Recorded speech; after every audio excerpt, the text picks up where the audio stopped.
Hi, what's up guys? This is Weasel for PokerVIP.com in association with William Hill Poker.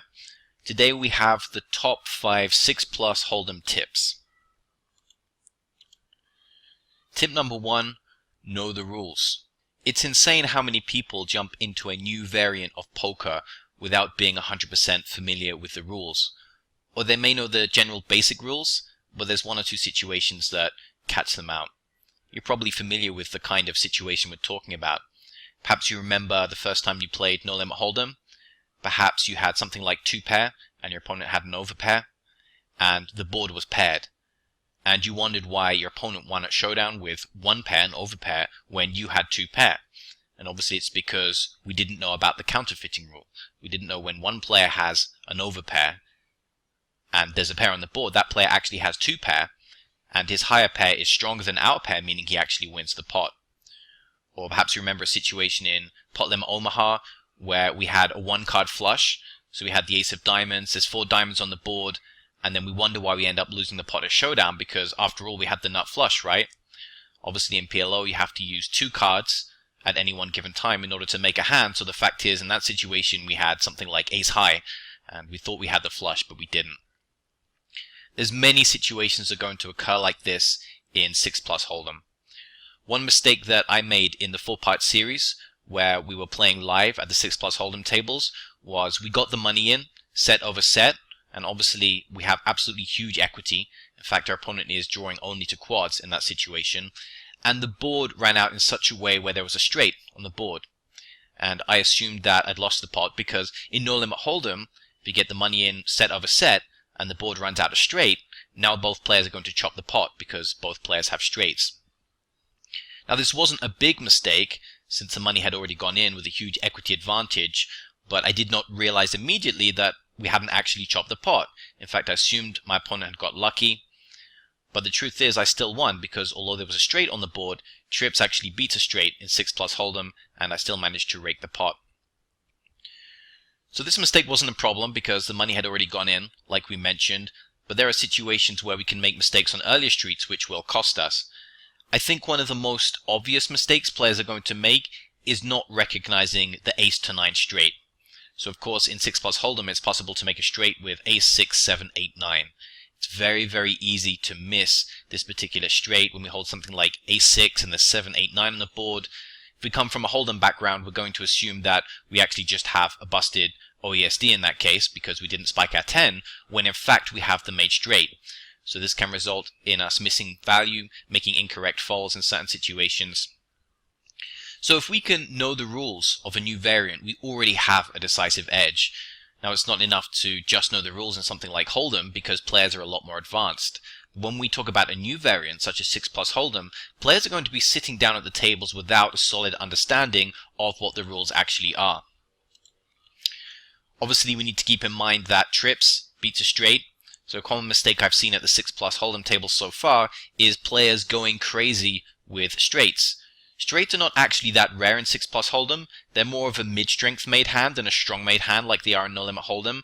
And at no point can we ever have the nuts when we have a straight, because there's always a chance that our opponent has a pocket pair and he's made a set, which means he actually has the best hand. So one of the mistakes players are going to make, whether it's because they know the rules or whether they don't know the rules, they're going to be overvaluing their straights and they're going to be losing a lot of money against trips. So we want to at least make sure we know what beats what in this variant. It sounds very simple, but just knowing the stuff is going to be enough to give us a small edge in the game.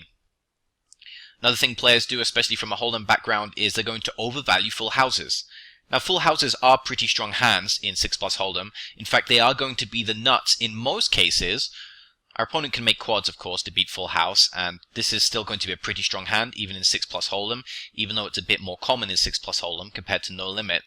But in the situation where there are 3 flush cards on the board, a full house is actually no longer the nuts.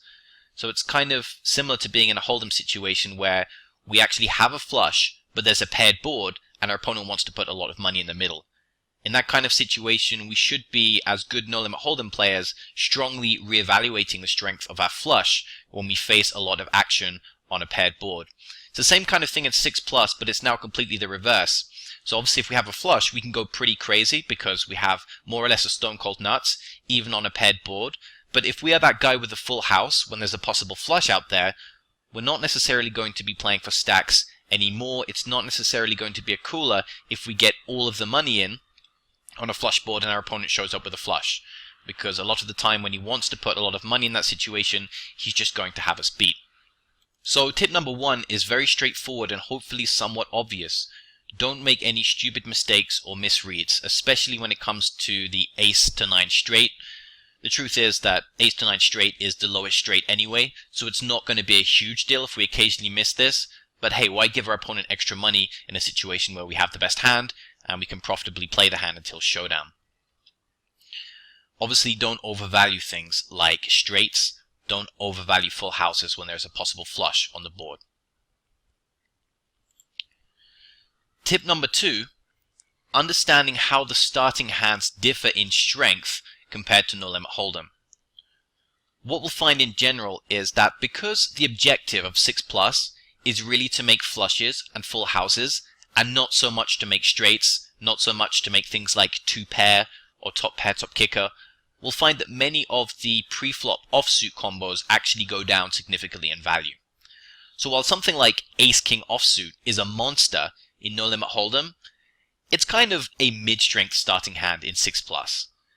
And it's a hand that suffers from a ton of reverse implied odds, which we'll get to a little bit later in this tips video.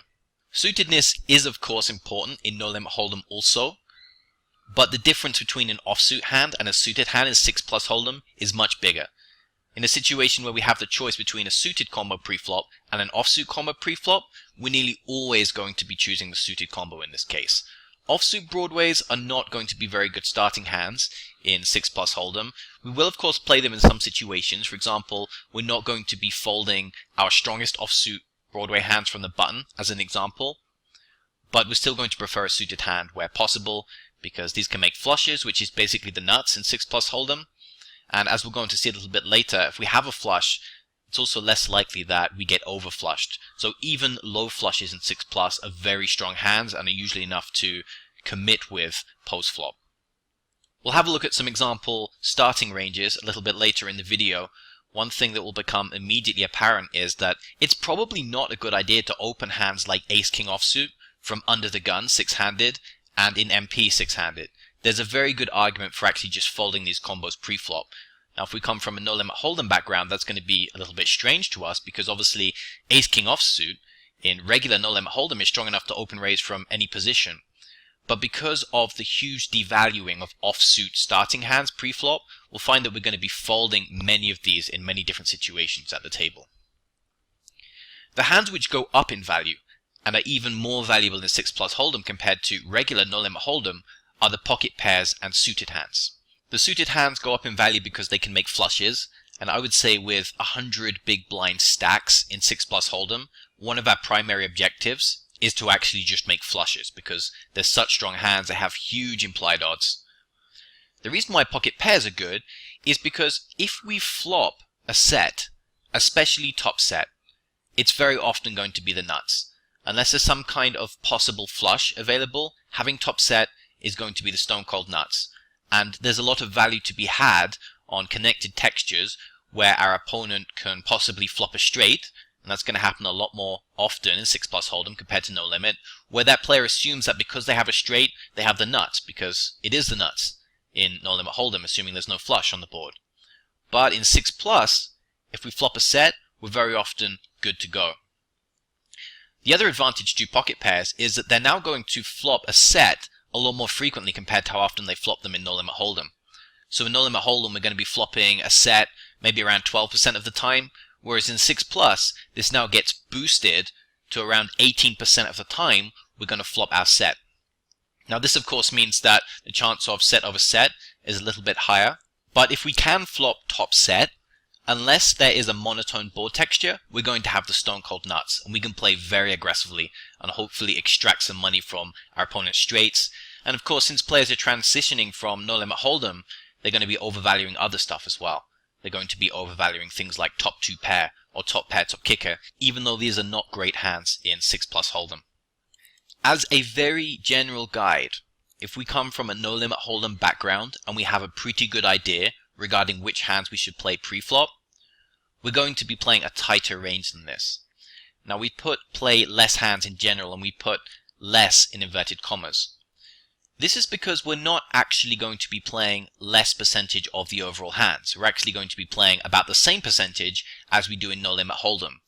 It's simply a case of, because the whole cards grid is now a lot smaller, if we were to compare directly to No Limit Hold'em, it's going to feel as if we're going to be making some tight folds pre-flop.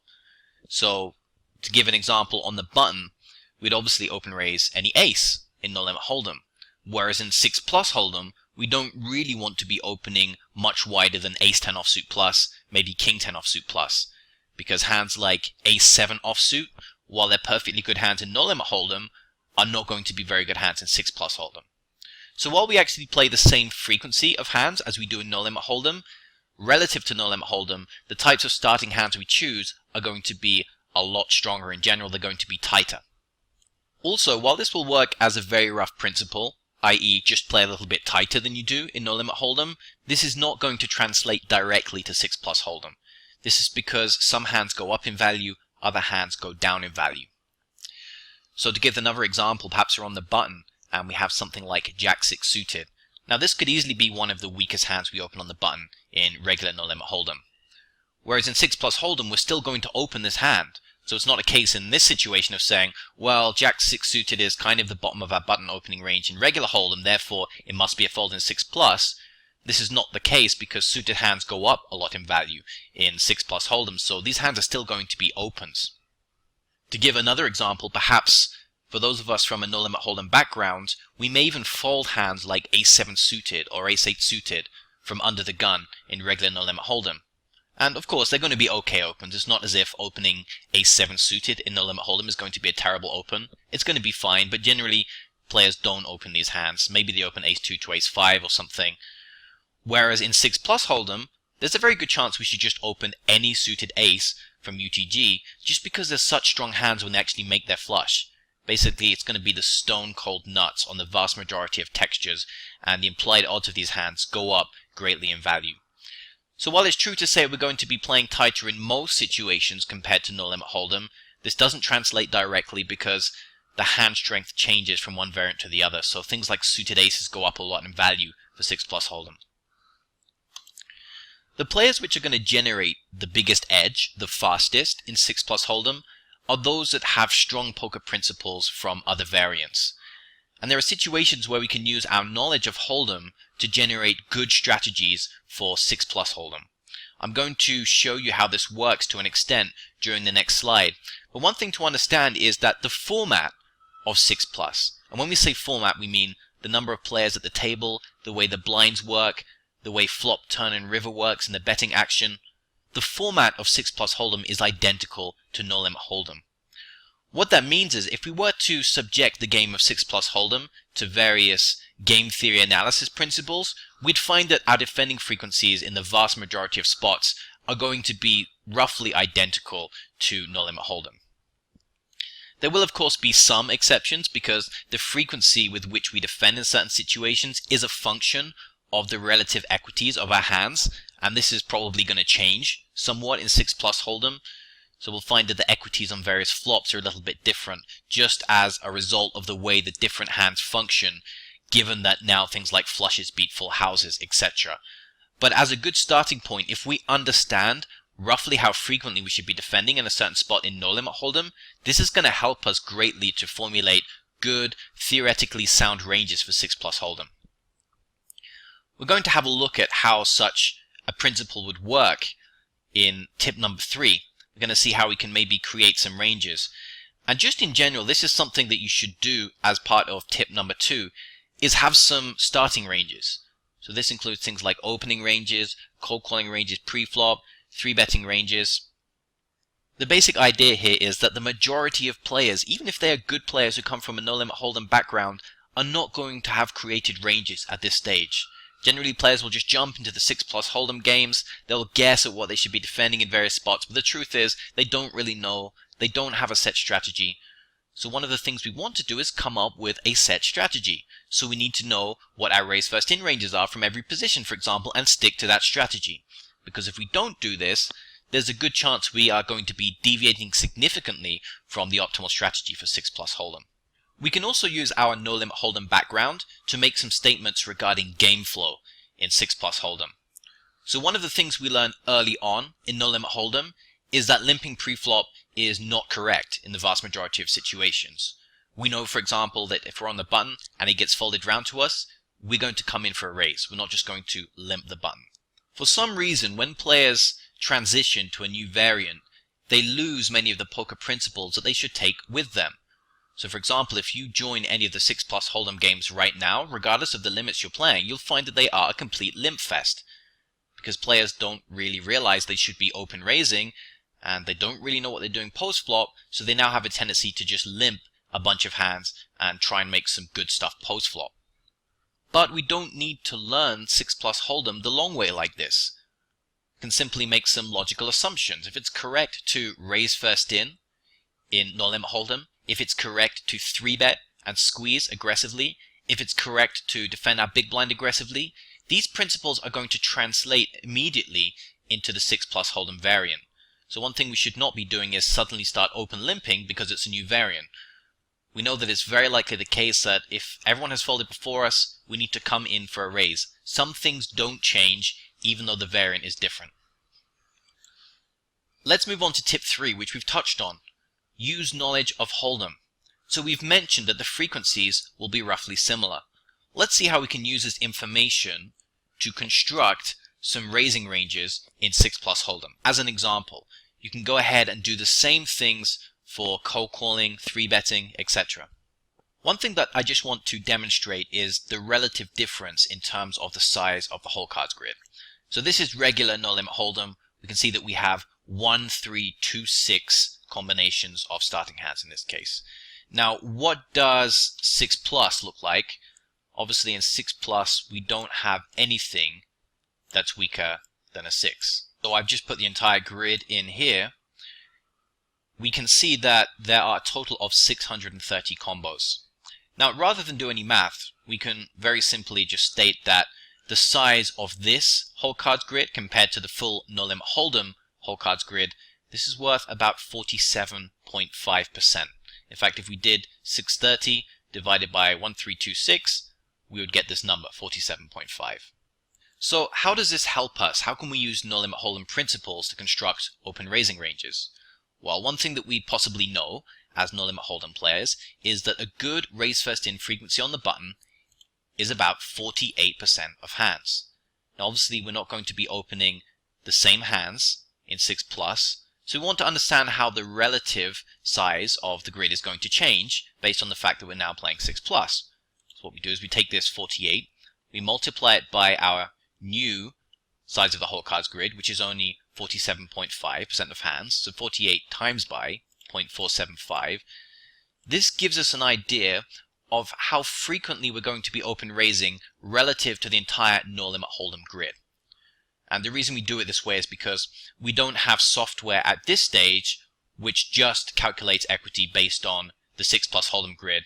We have to make use of the tools we have right now, and something like Power Equilab is only going to be useful if we have the whole grid here.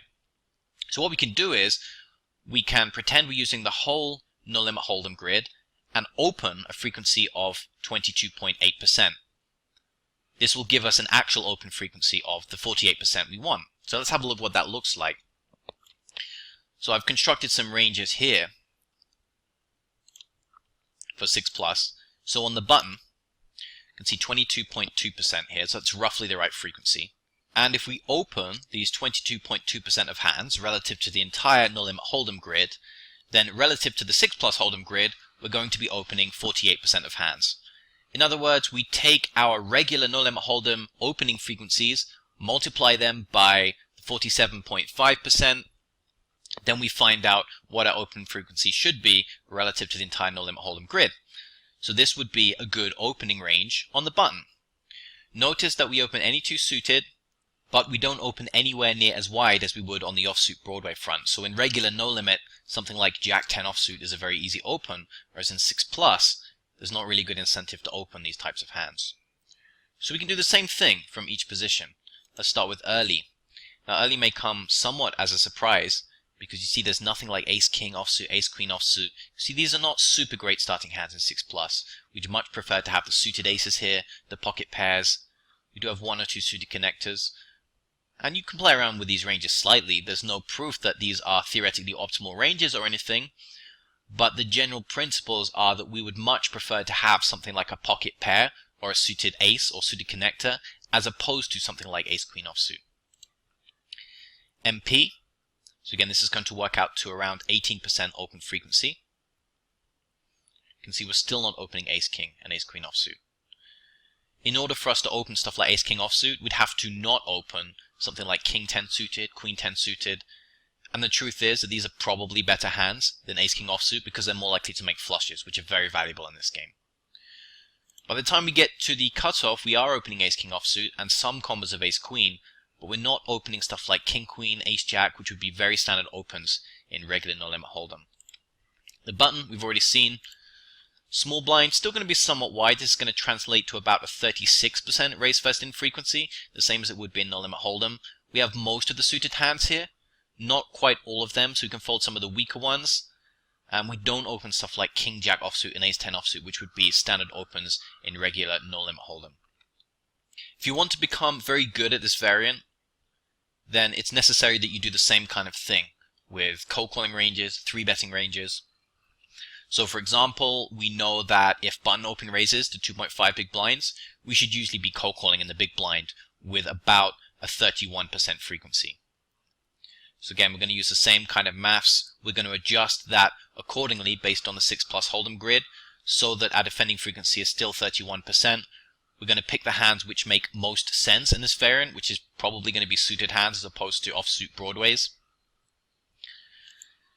And the same applies for post-flop defending frequencies. If you've ever looked at any game theory analysis, you'll have a rough idea of minimum defending frequencies in certain spots. So for example, if our opponent makes a half pot size bet, then we shouldn't really be folding more than about 33% of the time against his bet. The same kind of rules are going to apply to 6+ hold'em. The only difference is that we will probably construct our range with different holdings, since some holdings are more valuable in 6+ hold'em compared to no limit. So there's potentially a ton of work which can be done here. In the same way that we have ranges for every preflop situation in no limit hold'em, if we want to be very good at this variant, we need to do exactly the same. We need to know exactly what we're 3-betting from every position versus every position. Same for cold calling. Same for completing the small blind. Same for ISO raising. Potentially this could take a long time, but it's what you need to do if you want to be one of the best 6+ hold'em players. And the good news is that if you do this in 6+, it will give you a decisive edge. Right now, if you did something like this in no limit hold'em, that would just help you to survive, but most of the other players have this stuff anyway, so it's not going to give you a huge edge. Whereas if you do this kind of work for 6+ hold'em, you will literally be one of the best 6+ hold'em players, and you will have a decisive edge over your opponents. Tip number 4, understand adjusted odds equity. One of the first things we learn as no limit hold'em players is how to calculate odds and outs. There are a few differences in 6+ hold'em compared to no limit. The general idea is exactly the same. We have a look at what kind of price we're getting. We decide whether we have the right equity to continue. One thing to keep in mind is that each additional out is now worth 3% equity, going from one street to the next, and is worth 6% equity, assuming we get to see an additional 2 cards in the case where we're on the flop and we're guaranteed to see a turn and river. This is different from no limit hold'em, where an out is worth 2% equity, going from one street to the next, and 4% equity, assuming that we see both cards. So in no limit hold'em we have the 2 times and 4 times rule. In 6+ hold'em we have the 3 times and 6 times rule. So if we take something like an OESD, for example, we're going to find that we have 8 outs, exactly the same as in no limit, but each of those outs is now worth 3%. So if we're going from flop to the turn, there's actually a 24% chance that we spike our OESD on the turn. There's actually a 48% chance that we hit our OESD by the river, which is absolutely huge. Now, it's not quite as good as it sounds because, as we're going to see, OESDs have a large amount of reverse implied odds. So hitting an OESD is a lot less valuable in 6+ as it is in no limit hold'em. But still, 48% is huge. That means if we flop an OESD, it means that roughly half of the time, we're actually going to make our straight by the river. If we take something like a gut shot, which has 4 outs, we're going to have around 12% chance to hit our gut shot on the next street. And assuming we see 2 additional cards, we're going to have around 24% to spike our gut shot by the river. These function similar to No Limit Hold'em, but flush draws are a bit different because of the stripped deck. So now flush draws do not have 9 outs, they actually have 5 outs. This means going from the flop to the turn, a flush draw is going to hit about 15% of the time. Going from the flop to the river, a flush draw is going to hit around 30% of the time. So flush draws hit less often than they do in No Limit Hold'em, but they're more valuable when they hit. OESDs hit significantly more often in 6+ Hold'em, but are a lot less valuable when they hit. Tip number 5, understand adjusted implieds. I would say this is probably going to be one of the most important tips. If you understand this, you're going to transition very, very well from No Limit Hold'em to 6+. If you don't understand this, you're going to find that everything about your game is going to be off. You're not even going to understand which hands make good pre-flop defense. The idea is very simple. Straight draws carry big reverse implied odds. So okay, we flop something like an OESD. And as we've just said, we know that we're actually going to hit by the river 50% of the time. This might seem as if OESDs are amazing hands as a result, but the truth is that they are not.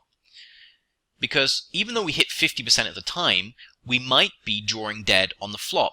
Because assuming our opponent has a set and we have an OESD, our equity is actually going to be 0 in that situation, assuming we don't have some kind of backdoor flush. That's right, 0% equity. If our opponent flops a flush and we flop an OESD, or even if we flop a straight, our equity is going to be 0. There's absolutely no way we can suck out on our opponent unless we have some backdoor runner on a flush. For example, we have a flush draw ourselves.